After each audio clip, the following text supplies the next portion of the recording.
Olá pessoal, tudo bem? Eu sou Viviane Martins, eu sou CEO da Falcone. Estou aqui hoje com duas mulheres muito inspiradoras, duas convidadas especiais, para a gente falar um pouquinho, dessa inspiração de como as mulheres estão hoje no seu mercado de trabalho, nas suas vidas profissionais, na carreira e como conciliar tudo isso com a sua vida pessoal. Elas são líderes de grandes empresas brasileiras e, em especial, atuam em setores que, infelizmente, a gente ainda não tem uma presença tão grande de mulheres quanto gostaríamos e teremos no futuro. Vamos lutar sempre por isso, né? Esses ambientes, infelizmente, ainda são predominantemente masculinos. A Viviane, que é a minha xará, seja muito bem-vinda, Viviane. Atua como CFO, depois vai ter a chance de falar um pouquinho aqui da sua trajetória, que é uma área, a área financeira, a gente ainda tem uma presença menor de mulheres do que a gente precisa, né? Vamos chegar lá. E a Ana atua na B3, que é um setor financeiro, que também a gente tem uma presença feminina ainda menor que a gente gostaria, mas vamos chegar lá, né? Também muito obrigada, Ana, pela presença. Deixa eu apresentar formalmente, depois a gente abre aqui como é que elas entendem o seu modo de se apresentarem aí para o nosso time. A Viviane Valente, que é a minha xará, porém com 2 N's, ela é CFO da Tigre, que é uma das líderes aí, umas empresas líderes no setor de construção civil e atua em N setores, né, Viviane? E a Ana Buchaim, que é diretora de Pessoas, Marketing, Comunicação, Sustentabilidade e Investimento Social da B3. Viviane e Ana, sejam muitíssimo bem-vindas, muito obrigada pela presença. E eu gostaria que cada uma de vocês se apresentasse. Então, Viviane, vamos começar com você. Fala um pouquinho aí da sua trajetória, um pouco da sua rota até chegar aqui como uma líder de tanto sucesso. Obrigada, Viviane, um prazer estar aqui. Eu costumo dizer que eu tenho uma Falcone no meu coração, que eu sou uma pessoa que sempre trabalhei muito na base da qualidade e da eficiência, então estar aqui é um prazer. Bom, como a Viviane falou, eu atuo na área financeira, não só na área financeira, eu sou CFO hoje da Tigre, eu sou responsável na Tigre por finanças, tecnologia, serviços compartilhados, compras e jurídico. Então, eu costumo brincar que é tudo que não é comprar, tudo que não é produzir e vender, né? Então, todo o resto é comigo. Então, eu venho tenho 52 anos, tenho uma filha de 30 e venho de vários anos ligado sempre à área financeira, planejamento estratégico, M&A, aquisições, enfim, com uma carreira construída ao longo de várias companhias, Ambev, Grupo Ultra, Cielo, enfim. Então, é um prazer estar aqui e muito obrigada pelo convite. Vamos falar de nós, de carreira e de negócios. Vamos lá, inspirar as mulheres que estão nessa rota. Viviane, muito obrigada. Fala um pouquinho de você, Ana. Primeiro, muito obrigada pelo convite e acho que fico ainda mais feliz quando eu estou do lado de duas mulheres tão incríveis como vocês duas. E acho que é bem importante que vocês percebam a diferença entre nós três, porque embora a gente vai encontrar semelhança nas nossas histórias, nós também somos diferentes. Isso é muito importante porque as pessoas entendam que tem posições e referenciais, né, para se inspirar.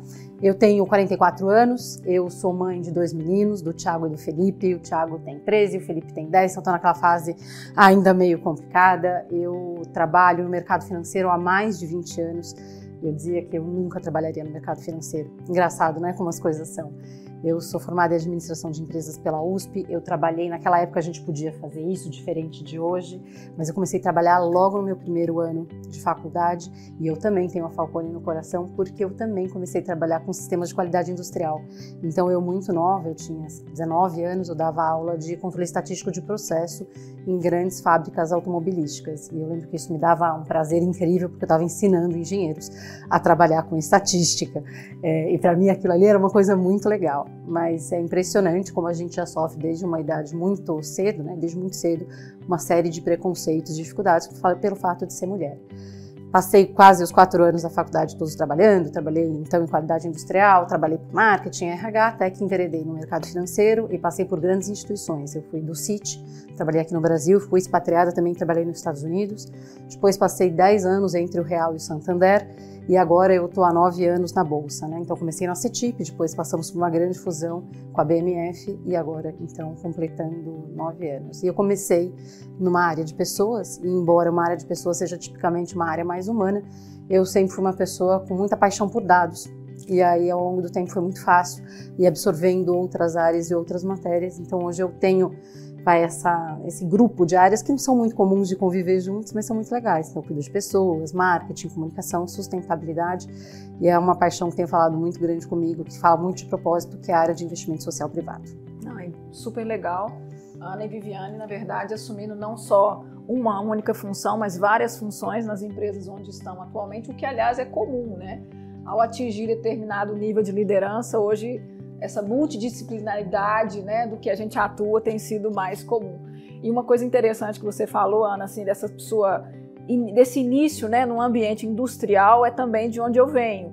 Eu sou engenheira mecânica de formação, eu fiz técnico em mecânica, ou seja, eu tinha certeza que eu ia ser uma pessoa da área de mecânica, eu tinha uma paixão pela área de usinagem, mas aquilo me picou ali, logo no final da universidade, o bichinho da gestão. Foi ali que eu comecei a conhecer um pouquinho mais, a me apaixonar, porque eu comecei a entender que sistemas, né, diferentes, ou seja, com maquinários parecidos, processos parecidos, no entanto, tinham resultados muito diferentes, e ali por trás tinha alguma coisa que justificava essa diferença e que mobilizava as pessoas em especial. Então foi ali que a minha trajetória começou a mudar. Mas ainda assim, eu atuei ao longo da consultoria, onde eu estou há 23 anos, também muito em setores industriais, que são ambientes essencialmente masculinos. Então, assim, não foi incomum também na minha trajetória me deparar, principalmente em clientes, com situações que eu era a única mulher em qualquer reunião, né? Em qualquer discussão, por exemplo, com diretorias, com conselhos.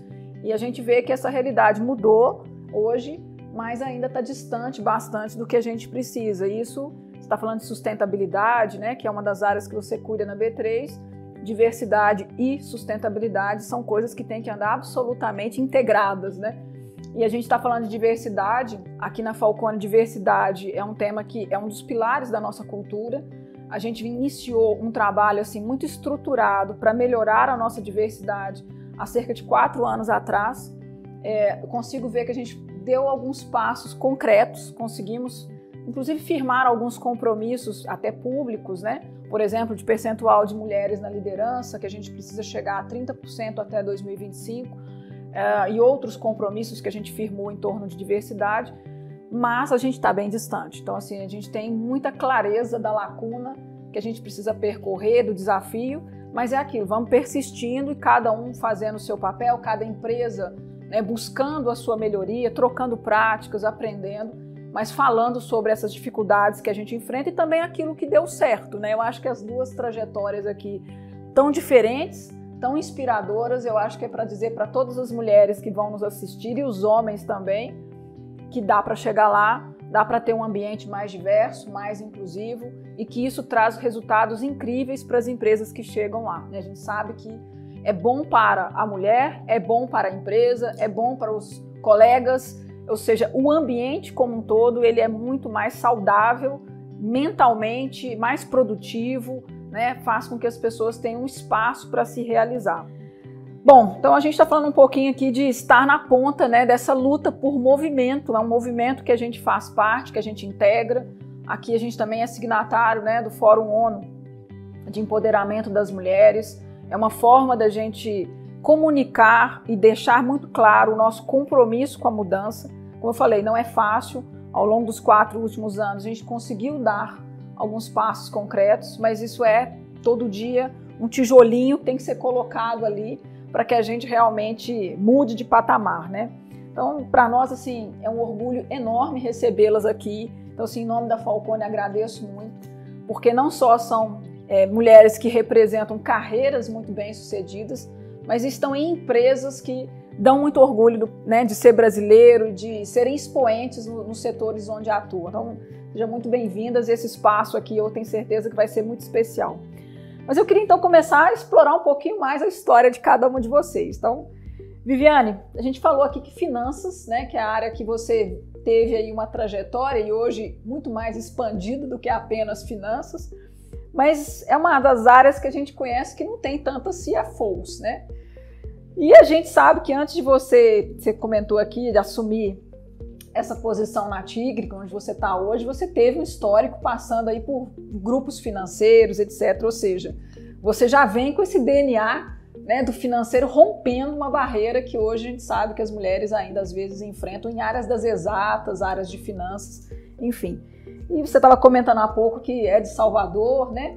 Se você hoje, Viviane CFO da Tigre, com essa belíssima trajetória, reencontrasse a menina lá de Salvador, o que você poderia falar para ela, assim, de como que você conseguiu conciliar a maternidade, você falou da sua filha aí com tanto orgulho, mudança de cidade, né, vinda para São Paulo, com esse crescimento profissional, como é que faz essa junção dessas coisas que são todas importantes para as pessoas, né, seja a vida pessoal, a vida profissional, familiar, como é que concilia isso? É uma boa pergunta. Bom, eu acho que se eu encontrasse aquela menina cheia de sonhos, eu sempre tive muita energia, muito sonho, muita vontade de realizar, até porque eu tenho também minha mãe como exemplo, né? Então, a minha mãe em Salvador, minha mãe hoje tem 85 anos, mas ela se separou do meu pai em Salvador quando eu tinha 9 anos. Então, eu nasci em 70, né? Então a gente está falando de uma separação em Salvador, que é um lugar um pouco mais tradicional, nos anos 70, né? E vê-la reconstruir a vida e criar nós três sozinhas foi um exemplo muito importante também.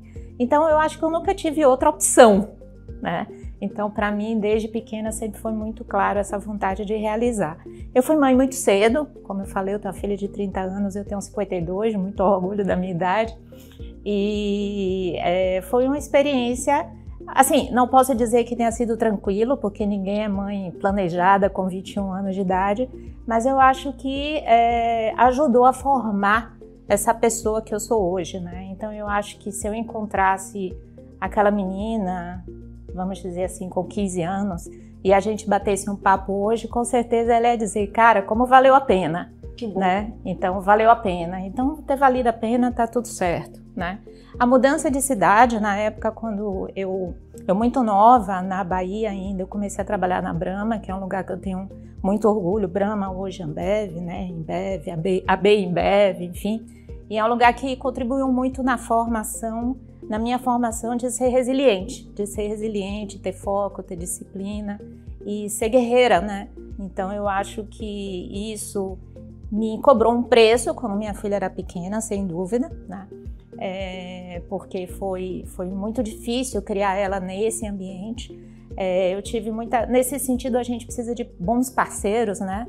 Eu fui mãe, como eu falei, com 21 anos e eu não casei com o pai da minha filha. Então eu fui mãe na casa da minha mãe e comecei a engatar outro relacionamento quando ela já tinha 3 anos de idade. E esse tem sido meu grande parceiro na vida e que me ajudou a criar ela desde então. Então eu tenho certeza que todos os preços que foram pagos estão na conta, né? E eu lembro de algumas passagens interessantes. Ainda em Salvador, eu trabalhava na fábrica da Brahma, em Camaçari, e eu me lembro que teve uma vez que teve o aniversário da minha filha no colégio. E para quem conhece Salvador, a gente sabe que de Salvador para Camaçari é no mínimo 1 hora e meia de carro, né? Um pouquinho distante. Então eu saí da fábrica, fui para a escolinha dela, fiz o aniversário de tarde, cheguei lá umas 3, 4 horas da tarde, acabou o aniversário, 5, 6 horas, voltei para a fábrica, terminei o orçamento, voltei meia-noite. Então, assim, o meu lema para tentar conciliar, que é a sua pergunta, a despeito de eu não ter tido muito tempo, vamos fazer com que esse pouco tempo seja de muita qualidade, né? E equilibrar, nem sempre com muito sucesso, esse equilíbrio, porque o equilíbrio eu acho que ele é uma busca eterna, mas ele não é trivial, porque muitas vezes você exagera de um lado, né? E aí você deixa de cuidar da família. Ou então exagera em cuidar da família, cuidar do trabalho e deixa de cuidar de você, né? Então, assim, sempre alguma coisa fica pendente. Eu acho que a gente tem que ser gentil com a gente mesmo e entender que são fases, né? E depois se reequilibrar, né? Então, descuidou um pouco da saúde, depois cuida da saúde, enfim. No processo de vinda para São Paulo, através da Brahma, foi uma coisa muito importante na vida da nossa família. Eu tive o apoio muito forte do meu marido, então já nesse momento, como eu falei, eu engatei um relacionamento quando ela tinha 3 anos já, e aí desde então já são 27 anos juntos. Então eu acho que foi muito importante esse apoio também, e tem sido meu parceiro desde então. Eu acho que qualquer parceria é importante você reconhecer quem abre caminho e quem sustenta, né? Então eu sempre fui a que abri o caminho e ele o que sustenta, e a gente funciona muito bem assim. E há 3 anos atrás, em 2019, eu ganhei um prêmio do Instituto Brasileiro de Executivos de Finanças, que me deu muita satisfação, que é uma escolha do CFO do ano, né?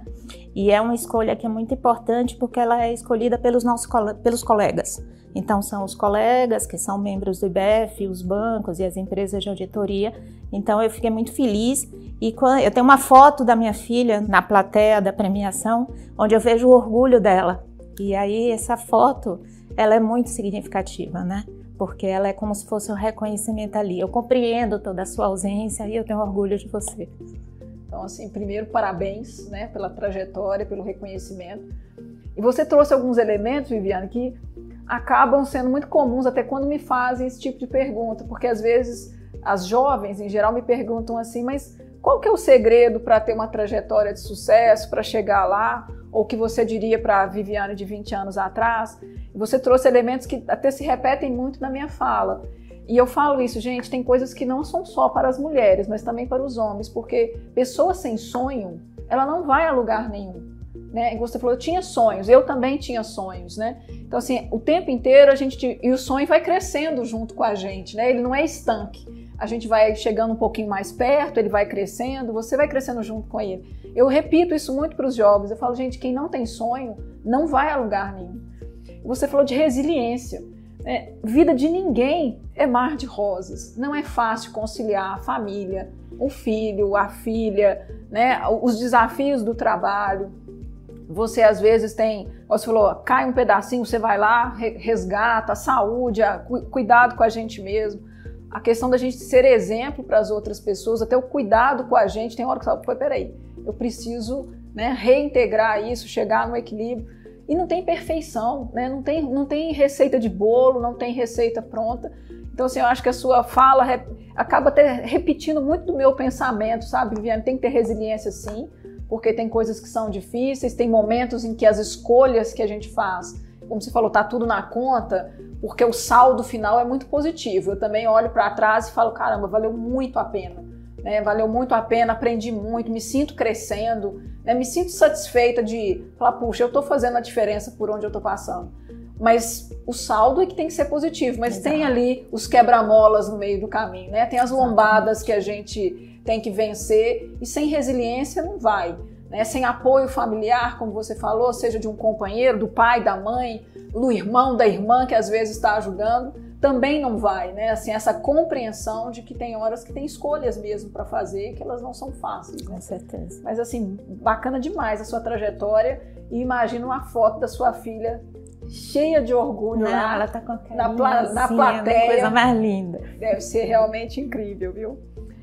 Agora, Ana, depois a gente conhecer um pouquinho aqui a trajetória da Vivi, minha xará, eu queria te ouvir um pouco, porque assim, quando a gente fala de B3, às vezes a gente tem a imagem que vem na cabeça de muita gente, ainda está até muito ultrapassada, né? Porque acho que até por conta dos filmes e tal, aquela coisa das pessoas, os homens, né, no telefone e fazendo pregão e compra e venda e tal, mas sempre homens, né, engravatados, sempre homens, e a maioria, inclusive, homens brancos, né? A imagem que nos vem na cabeça, talvez erroneamente ou não propagada, é daquele cenário, ou seja, ver você à frente de várias áreas, inclusive de sustentabilidade, dentro da B3, que é no Brasil, né? O órgão, a empresa que toca tudo isso, é motivo para nós de muito orgulho, viu? Mas a gente sabe que na B3 também não está com tanta mulher assim quanto a gente gostaria. Então, estamos aqui falando que está crescendo, mas precisamos ter, né, mais mulheres liderando e estando à frente de equipes e de transformações para que a gente possa inspirar outras jovens que virão aí, para a gente ter setores e empresas mais inclusivos. Esse setor que você atua, que você falou, poxa, né, setor financeiro é uma coisa que eu nunca trabalharia e está lá há tantos anos e com uma trajetória tão bacana. Causa estranheza ainda as mulheres à frente, né, estando ali como linha de frente da liderança? Ainda é um bicho um pouco estranho ou não? Olha, eu acho que em partes é verdade isso, né? Essa imagem que você contou é do pregão Viva Voz. E era exatamente o que você falou. Isso é anos 90. Nada, menina. Isso acabou em 2009. Então, assim, ainda tá perto. Por isso que a gente tem essa referência. Mas era isso. Eram homens engravatados, brancos em sua maioria. E aí gritando, compra, vende. E toda a negociação em um ambiente muito, muito, muito agressivo. E acho que era por isso que eu achava que não me pertencia, que não era meu lugar. E é engraçado, né, Viviane? Porque a gente acha que isso ficou muito, muito longe, mas ficou em partes. Tem segmentos de mercado financeiro ainda que você entra e sim causa uma estranheza quando você é uma mulher. Vou contar uma pequena passagem porque acho que vale a pena ilustrar. Eu estava discutindo outro dia o ISE, que é o Índice de Sustentabilidade Empresarial. E uma empresa, uma grande empresa brasileira, não entrou no índice. E por que ela não entrou? Porque ela não atendia os requisitos mínimos. Muito bem. Então, uma pessoa da área de finanças dessa empresa foi reclamar com o meu funcionário, que é o head de sustentabilidade, que se reporta a mim. E eu, por acaso, estava perto, né? E ele começou a reclamar, então o cara da área financeira da empresa começou a reclamar com o meu funcionário e bradando, porque que ele não tinha entrado, coisa e tal.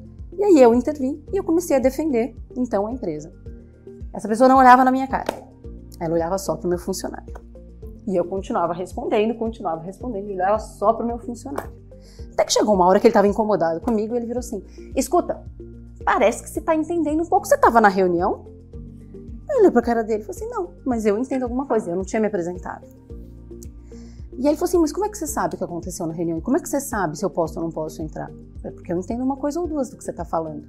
E fiquei quieta. Muito bem, chega a gestora desse cara. E a conversa continua desenrolando, ele desiste então da posição dele, porque ele não ia entrar à força dentro do nosso índice. E aí a chefe dele percebeu, então, quem eu era naquela relação, daquela discussão, pediu desculpa e saiu. Por que eu tô contando essa história? Porque aquela pessoa que estava interagindo com a gente não conseguia entender e conceber que uma mulher poderia... Que fosse natural que a mulher fosse a líder naquele ambiente. Exato. Então ainda causa estranheza, né? Você mencionou que na B3 ainda faltam mulheres, é verdade. Hoje somos, na empresa inteira, 37% de mulheres. Não é, né? A gente deveria ter 50%. Se a gente faz um recorte de liderança, então de coordenadores e acima, temos 29%. E na alta liderança, a primeira camada mesmo, então são os diretores estatutários, o conselho de administração, somos 33%. Acredite, esse é o maior número que se tem na indústria financeira. Só que ainda está muito longe, né? É importante que a gente tenha muitas referências, porque no momento que a gente tem muitas referências, é muito fácil para uma mulher no começo de carreira olhar para cima e falar: legal, esse lugar também é para mim, também funciona. E para os homens também entenderem que é normal ter mulheres nesse ambiente. Aliás, é normal ter grupos que hoje são subrepresentados, vai ser normal que a gente tenha em todas as camadas da organização. E nenhuma organização faz isso porque é boazinha, porque é o certo, como tem muita gente que acha. A gente faz isso porque, de fato, dá lucro, gera muito mais receita, é muito mais produtivo. Ou seja, não é ninguém está fazendo isso porque é uma graça. Não, a gente faz porque isso é importante. Você tem uma visão muito mais plural, você tem soluções inovadoras, você tem uma forma de gestão diferente. Por isso que essas empresas conseguem ser melhores, porque elas conseguem olhar, ver muito mais oportunidade e administrar muito melhor os riscos. Vocês sabem, né, de administração de risco. Então, assim, eu ainda espero que da mesma forma que a gente olha lá para trás e vê a imagem, né, e tem aquela imagem do pregão, do jeito que era e isso ficou coisa no passado, que a gente também veja uma empresa com 33% de mulheres na liderança e fala: nossa, isso é coisa do passado. E a mesma coisa vai valer para pessoas pretas e pardas, para os grupos LGBTQIA+, das pessoas com deficiência, e a gente vai chegar nesse lugar. Mas tem muito o que fazer. E Ana, você traz dados, né, e já por vários anos, né, várias pesquisas mundiais, locais, reafirmam isso.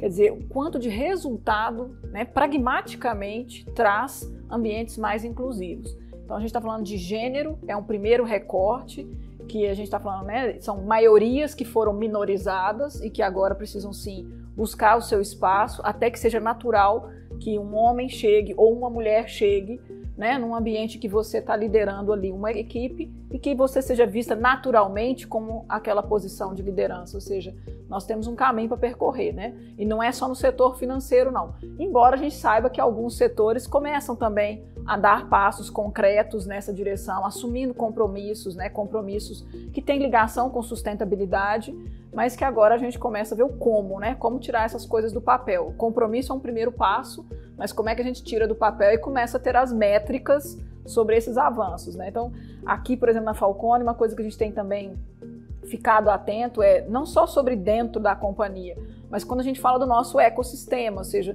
a gente se relaciona hoje com mais de 300 empresas, basicamente empresas de tecnologia. E tecnologia também é um campo que, tal como finanças, a gente precisa dar um estímulo para as moças, né, estarem mais à frente, estarem mais presentes, porque tecnologia também é um campo que precisa de mais mulheres presentes ali, precisa de mais diversidade. Sem dúvida. Você sabe que tem um caso na B3, Viviane, que eu acho legal da gente contar também. Primeira coisa que, a sorte que a gente tá, de estar nos lugares que a gente está, é que a gente tem a caneta na mão, a gente pode decidir. Então, uma das coisas que a gente fez na B3, porque a gente também é obcecado por número, métrica e controle, foi fazer um mapa de calor para entender onde estava a diversidade da companhia. E, de fato, na área de tecnologia, a gente tinha um percentual muito baixo de mulheres. Então, a gente começou a desenhar um monte de soluções para reverter isso. Então, a gente fez um primeiro programa que a gente começou a reforçar a comunidade de mulheres em tecnologia para que uma pessoa trouxesse outra, para que uma mulher trouxesse outra, mas que elas também se vissem como um espírito de grupo mesmo. Deu super certo. E o segundo foi um programa de estágio, também voltado às mulheres, para que a gente pudesse trazê-las logo no começo de carreira e que elas se desenvolvessem e entendessem que esse lugar era na B3. Essas duas ações foram um sucesso, estão sendo muito legais e elas batem muito assim na companhia, porque as pessoas começam a ver que é possível. Então, acho que você falou do como, né? Esse empilhamento de solução e conhecer os dados fazem com que a gente consiga agir. Então, a AB3, a gente também tem metas públicas, a gente tem essas metas para cada um dos gestores, essas metas afetam a remuneração deles.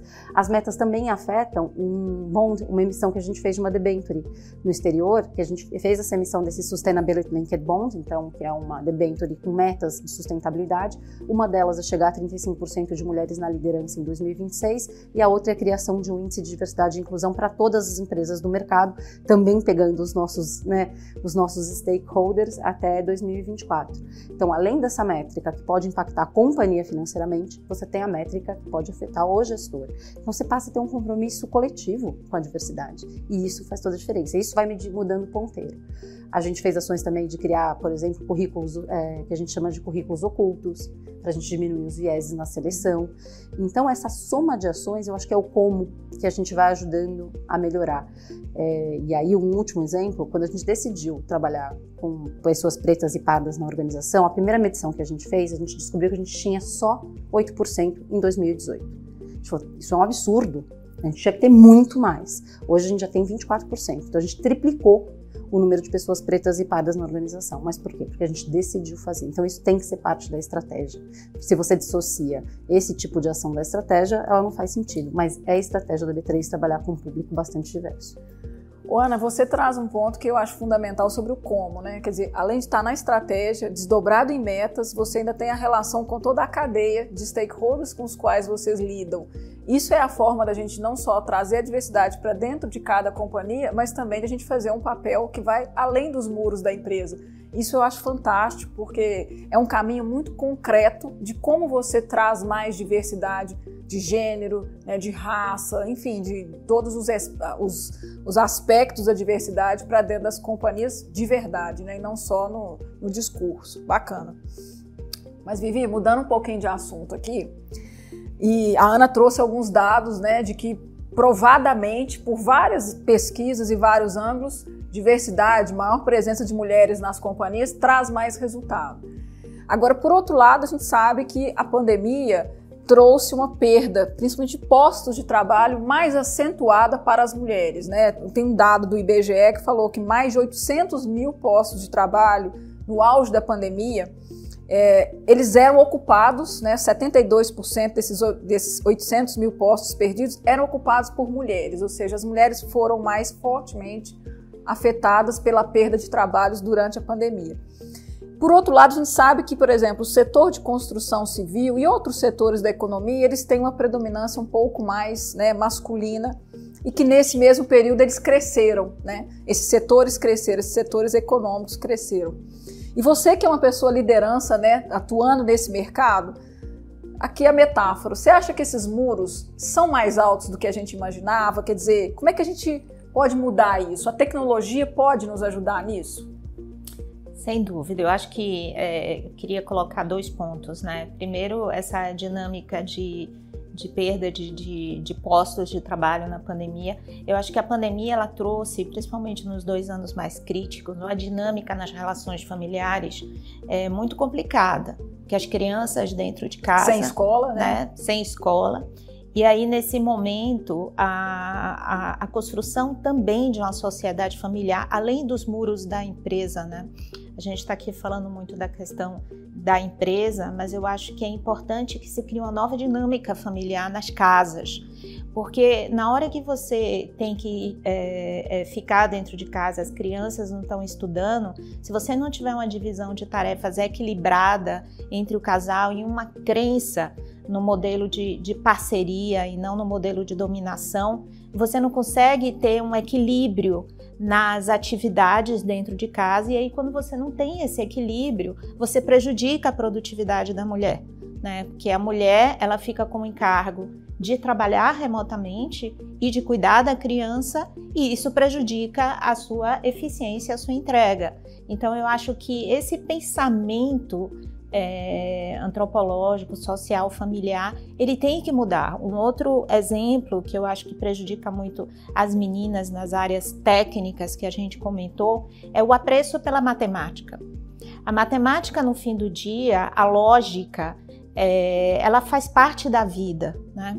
E eu acho que as meninas são não incentivadas a desenvolver o gosto pela matemática, pela lógica, pela física, arguindo que o cérebro feminino, em tese, não seria adaptado para as áreas técnicas. E isso não é verdade em absoluto, porque, de certa forma, o espírito feminino ele lida de forma mais completa com a complexidade, né? Com o lado A e o lado B do cérebro. E a física, a matemática, a lógica, no fim do dia, está diretamente relacionado com complexidade. Então, eu acho que tem uma questão de ressignificar a importância e o papel da lógica e da matemática, que isso não necessariamente é um contraponto às emoções, ou seja, que não existe essa bipolaridade, né? E que essas duas coisas podem existir em equilíbrio, e ressignificar as relações familiares dentro de casa. Então, eu, nas minhas lives e conversas com os grupos de mulheres na Tigre ou fora da Tigre, eu sempre procuro trazer esse lado da família e de você como pessoa, né? E eu uso muito a minha história também para demonstrar vulnerabilidade em relação a isso, para destruir o mito da heroína, porque eu acho que aí você ressignifica, e aí quando você ressignifica, você consegue ter um equilíbrio maior, né? Em relação ao seu segundo ponto na construção civil, tem 2 projetos que eu tenho muito carinho, né? E tenho tentado desenvolver algum trabalho na Tigre, porque eu acho que a construção civil e o uso da tecnologia, e não só a construção civil, como outras tarefas, que em tese, de novo, eu acho que é uma questão de ressignificar, você precisa usar a força.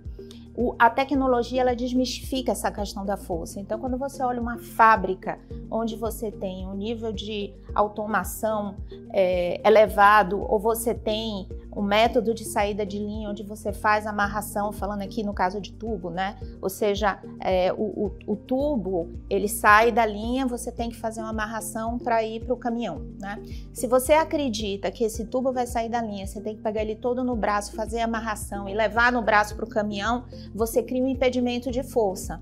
E esse impedimento de força cria uma diferença que impede o acesso das mulheres à força, como força de trabalho no shop floor, no chão de fábrica, né? E a automação e o digital, ele destrói essas barreiras. E quando você destrói essas barreiras, você oferece condições similares. E na construção civil, no campo de obra, não é diferente. Os 2 projetos que eu queria comentar, tem um projeto no Rio de Janeiro, que é uma moça LGBTQI, preta, carioca, que faz um trabalho lindíssimo. Ela começou a fornecer cursos e formação para mulheres fazer trabalhos de encanador, pintura. E veja, a mulher nesse sentido, ela é até mais caprichosa para esse tipo de trabalho, né? E é um trabalho belíssimo que forma mulheres, e se você olhar na classe mais abaixo, a construção civil é uma forma de você entrar no mercado de trabalho e começar a aferir renda muito rápido, porque não exige muitos anos de estudo. E isso muda o jogo, porque você gera empregabilidade e renda nas camadas mais baixas da população. Qual é o meu sonho? A gente tem que viver de sonho, né? Na Tigre, a gente, um dos fundamentos, né, do sucesso da Tigre há 80 anos atrás, do fundador, do Sr. Johansen, foi que ele fez um combinado de coisas que era muito diferente na construção civil. Primeiro, um trabalho de branding, que não é comum em construção civil, então Tigre é uma marca super conhecida, com todo o apelo da televisão, e isso não é nada comum nas outras empresas de construção civil. E na época que ele trouxe o tubo de PVC como substituto ao tubo de aço, ele fez um trabalho de treinamento de encanador muito forte, que é uma coisa que persiste até hoje, e que tem um lado social, porque você treinar encanadores para a construção civil e profissionais de pintura também, que a gente tem a linha de ferramentas para pintura, gera renda porque é um ofício que se aprende muito rápido. Então, um dos meus projetos do coração é fazer essa linha de educação para a construção civil voltada para as mulheres, baseada no exemplo da Concreto Rosa e do Mulheres em Construção, porque eu acho que isso muda o jogo. Então, são 2 exemplos de como ressignificar, 3 exemplos, na verdade, né? Então, você usar a tecnologia e a educação para gerar renda, e eu acho fantástico quando a companhia consegue, através dos princípios do ESG, ir além das fronteiras dos seus empregados e transformar os seus consumidores, né? Então, isso é uma coisa que me motiva, ou seja, claro, a gente é super engajado na contratação e no equilíbrio de mulheres na liderança e na base. O uso do digital e da tecnologia, principalmente na base, viabiliza isso porque tira esse aspecto da força, mas o que me apaixona é transformar os consumidores, ter mais mulheres trabalhando em obra. E aí você ressignifica, inclusive tendo um ambiente mais saudável nos canteiros de obra, né? E eu acho que isso muda o jogo. E o outro ponto é você ressignificar as relações familiares, né? E o terceiro ponto, você demonstrar para as meninas e criar essa motivação que a física, a matemática, o raciocínio lógico é uma competência que não é típica de um gênero, né? O cérebro da gente não tem limites. E eu acho que esse é um pouco o resumo, né? Quando você ressignifica e você tira os limites, você abre possibilidades. Então dá para derrubar esses muros, Opa, né? Eles não são baixos, mas dá para derrubar. Com certeza. E você trouxe uma questão assim que chamou muita atenção, que é a questão do trabalho remoto, porque por meio das lives e de a gente fazer as reuniões virtuais, ficou muito evidente fisicamente, visualmente, a dupla jornada da mulher, né? Porque essa dupla jornada nem sempre ela é visível, principalmente para os ambientes corporativos. Então, na medida em que o escritório invade a casa, invade a família, isso ficou muito visível, que a mulher tem uma dupla jornada e que em casos que essa dupla jornada é dividida, compartilhada, é uma situação, né? Na situação em que ela não é dividida, isso gera sim uma sobrecarga, que certamente vai bater na produtividade da mulher, na felicidade dessa mulher, enfim. Acho que se tem talvez um pequeno lado, né, do copo cheio dessa grande tragédia que foi a Covid, foi isso, assim, algumas coisas ficaram mais visíveis e precisam melhorar. Então, acho que o trabalho remoto trouxe essa provocação, essa reflexão, porque a gente via mães com a criança trabalhando, a criança ali desenhando e a mãe trabalhando, e a gente vindo, poxa, essa mãe tem que equilibrar tudo isso, não é só durante, né, ali o expediente, acabou o expediente, ela continua reequilibrando essas tarefas todas. Então, acho que isso precisa realmente de um repensar social, né, uma reflexão social grande. Agora, você falou a questão da matemática e me chamou muito a atenção porque eu, desde criança, fui apaixonada por matemática. Talvez eu fui o exemplo oposto, né? Era uma criança que eu amava matemática. E nesse carnaval, curiosamente, eu estava relendo um livro que é muito simples, que chama O Jeito Harvard de Ser Feliz. Até um livro antigo, mas um experimento me chamou a atenção que foi o experimento da matemática, justamente. Lá ele conta que um psicólogo fez um teste que era o seguinte: pegou um grupo de mulheres asiáticas, um grupo de controle, né, e elas iam fazer uma prova para testar o raciocínio lógico, o conhecimento matemático. E para elas foi dito que as mulheres asiáticas não são tão boas em matemática, elas têm dificuldade em matemática. Então elas tiveram um resultado, obviamente, mais baixo. Um outro grupo de mulheres asiáticas, nesse mesmo experimento, foi dito a elas o contrário, que mulheres asiáticas tinham facilidade, né, se desempenhavam muito bem na matemática. Esse grupo de controle, fazendo a mesma prova, conseguiu resultados melhores, ou seja, tem que ter uma crença de que não é intransponível, pelo contrário, que essa barreira não pode existir. Não pode existir desde a infância, desde do começo do aprendizado ali da criança, de que não existe isso de emoção versus matemática, muito pelo contrário, vamos juntar essas duas coisas, porque é um muro que a gente precisa derrubar sim, viu? Gostei muito dos pontos que você trouxe. Agora, Ana, falando aqui do setor financeiro, né, ela está trazendo para a gente exemplos espetaculares, né, de gente rompendo esses muros aí no setor de construção civil. Mas o setor financeiro tem outros desafios também, né? Você falou, poxa, dentro da B3 e nos relacionamentos que a B3 tem com as empresas, vocês estão ali fazendo um trabalho intensivo, né, de melhoria da diversidade. Mas tem um aspecto que chama atenção, que é mulheres investidoras, né? Vamos olhar pelo outro ângulo aí da B3. A gente tem uma pesquisa que diz, é uma pesquisa da Ambima, que mostrou que apenas 28% das mulheres investem contra 34% dos homens, ou seja, percentualmente é uma diferença significativa. E mulheres também poupam menos do que os homens, pelo menos aqui no cenário brasileiro, né? Esse cenário da Ambima é um cenário brasileiro. Nesse contexto, dá para a gente conseguir incluir melhor as mulheres nesse contexto de educação financeira que vale não só para mulheres, mas para o brasileiro também em geral, né? Essa pergunta é ótima, Viviane, porque ela vai pegar, por incrível que pareça, vai pegar vários pontos que a Viviane também trouxe para a gente. Vou dar um passo para trás, né? Primeiro, o brasileiro não tem uma cultura de investimento. E nem de poupança. E nem de poupança. Então, imagina que 70% hoje dos brasileiros estão endividados e não têm a pretensão de sair. Então, os brasileiros acham que a dívida faz parte da vida, o que já é uma coisa para a gente trabalhar. Em 2018, a gente tinha 800 mil investidores na Bolsa, tá? Só olhando produtos de Bolsa.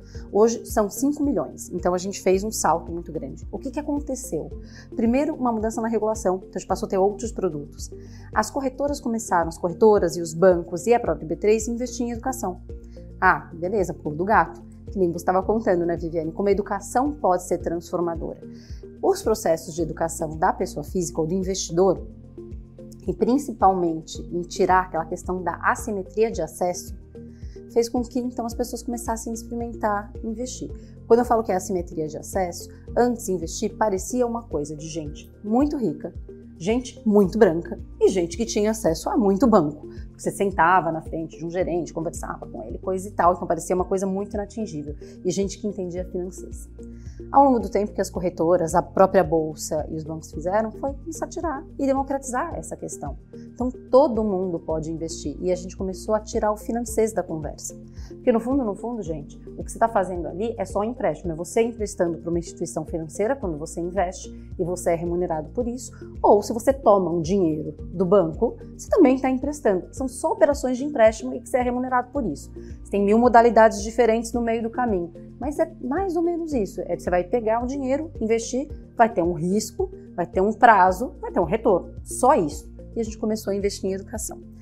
Hoje, se for fazer um recorte de mulheres na Bolsa, olha que interessante. Você tem só 25% de mulheres trabalhando, então, investindo em operações de Bolsa. Só que essas mulheres, quando entram, elas entram com um ticket mais de 4 vezes maior do que dos homens.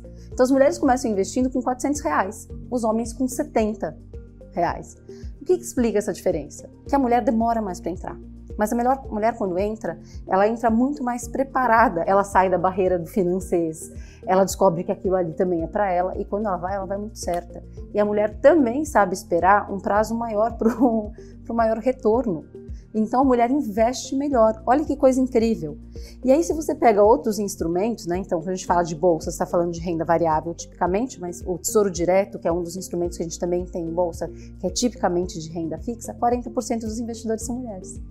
Então você tem comportamento diferente das mulheres em instrumentos diferentes, com tickets médios diferentes e com prazo diferente. Então a educação tem um papel fundamental de falar assim, mulheres, primeiro, isso é para você. 2, dá para se preparar e é acessível, é para todo mundo. E esse lugar você pode começar com um ticket pequeno. E a gente vem nessa jornada. Eu acho que ao longo do tempo, o que a gente vai começar a perceber é que também a gente vai igualar isso.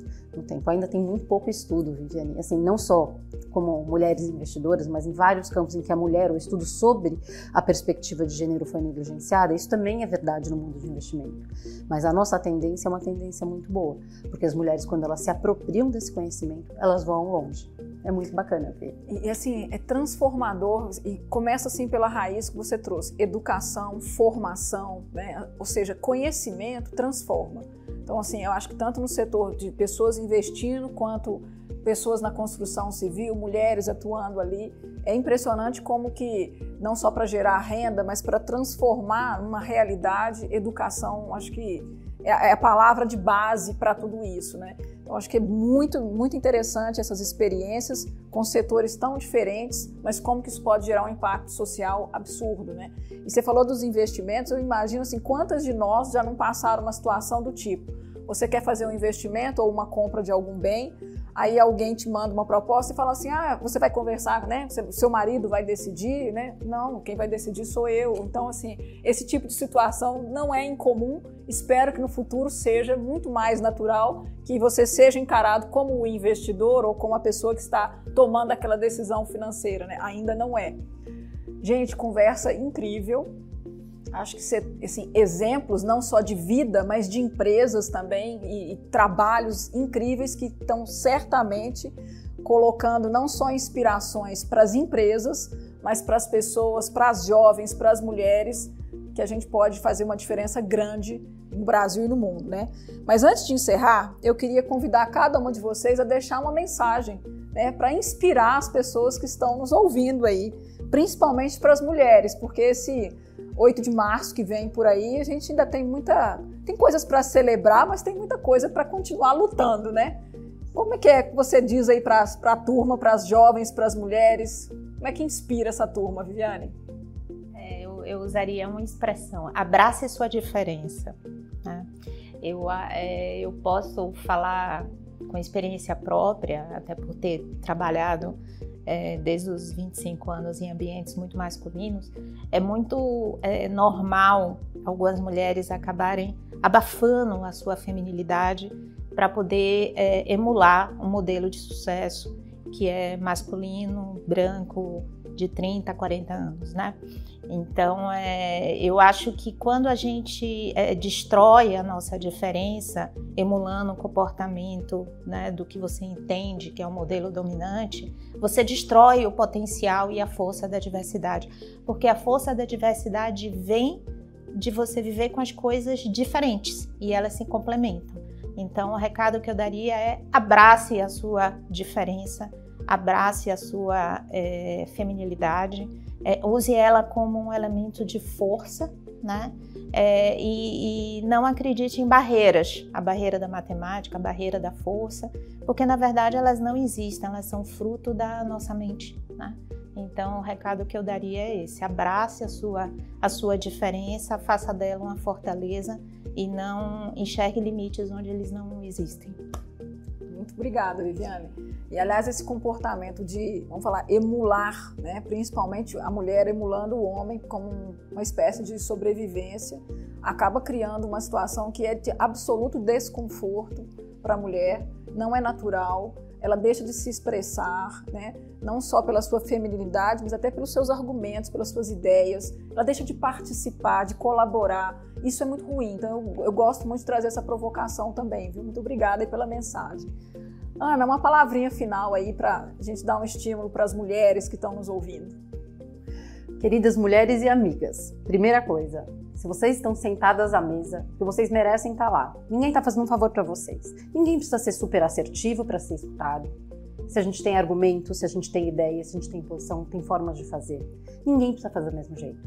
Falem, coloquem suas ideias, divirjam, discutam, debatam. Porque a coisa mais rica que a gente pode fazer numa companhia é gerar esse tipo de valor. Participem, ninguém está fazendo favor para vocês, acreditem nisso. E não saiam até vocês saírem. Às vezes a gente tem muito medo de sair da organização quando a gente está prestes a ter um filho, a gente acha que a gente não vai dar conta, ou a gente acha que não vai dar conta de fazer um mestrado e trabalhar. A gente dá conta, a gente consegue fazer quando a gente se apoia numa rede. E a rede não precisa ser só seu companheiro afetivo, ela pode ser um amigo, ela pode ser um familiar, ela pode ser o que for, porque a gente vive em rede. Então apoiem-se nas redes, tenho certeza que você também está apoiando alguém. Então use isso, não saia, não tenha medo, vá, faça. Tudo é uma questão de a gente ajeitar e equilibrar os pratos. Às vezes não dá tão certo, mas na maior parte das vezes dá. E funciona e vale muito a pena. E a gente consegue ser muito mais completa quando a gente vai atrás dos nossos sonhos. Então não desistam, porque vocês têm medo de uma fantasia de que não vai rolar. Vai rolar, vai dar certo. Só vai que dá. É isso aí. Não tem síndrome de impostora que vire muro intransponível. Vamos em frente, né, em cima dos sonhos, em cima do trabalho que é bem feito, dedicação e prioridade. Né? Você falou de mestrado, doutorado. Eu fiz mestrado e doutorado trabalhando. É possível sim, desde que você se organize com a sua rede, com as suas prioridades e principalmente se você se sinta feliz. Isso é fundamental, né? Não vai fazer algo que é para o outro ficar feliz. É para você se realizar, né? Para você ficar feliz. Gente, quero agradecer imensamente Vivi minha xará, Ana. Eu tenho certeza que isso serviu de inspiração para as pessoas que estão nos assistindo. Agradeço muito quem pode participar também conosco. E espero que, além dos bons exemplos que a gente tem aqui, cada vez mais a gente possa colher mais e mais frutos dessa inspiração. Então, muito, muito obrigada mesmo pela presença, por compartilhar não só a história de trajetória profissional, mas as histórias, né, familiares, pessoais, porque isso é o ser humano, né, gente? O ser humano, ele é integral. Ele é pessoa, ele é profissional, ele é familiar, ele é amigo. Isso é o ser humano. Então, muito obrigada a todos e convido a assistir os nossos conteúdos nas redes sociais da Falcone. Muito obrigada.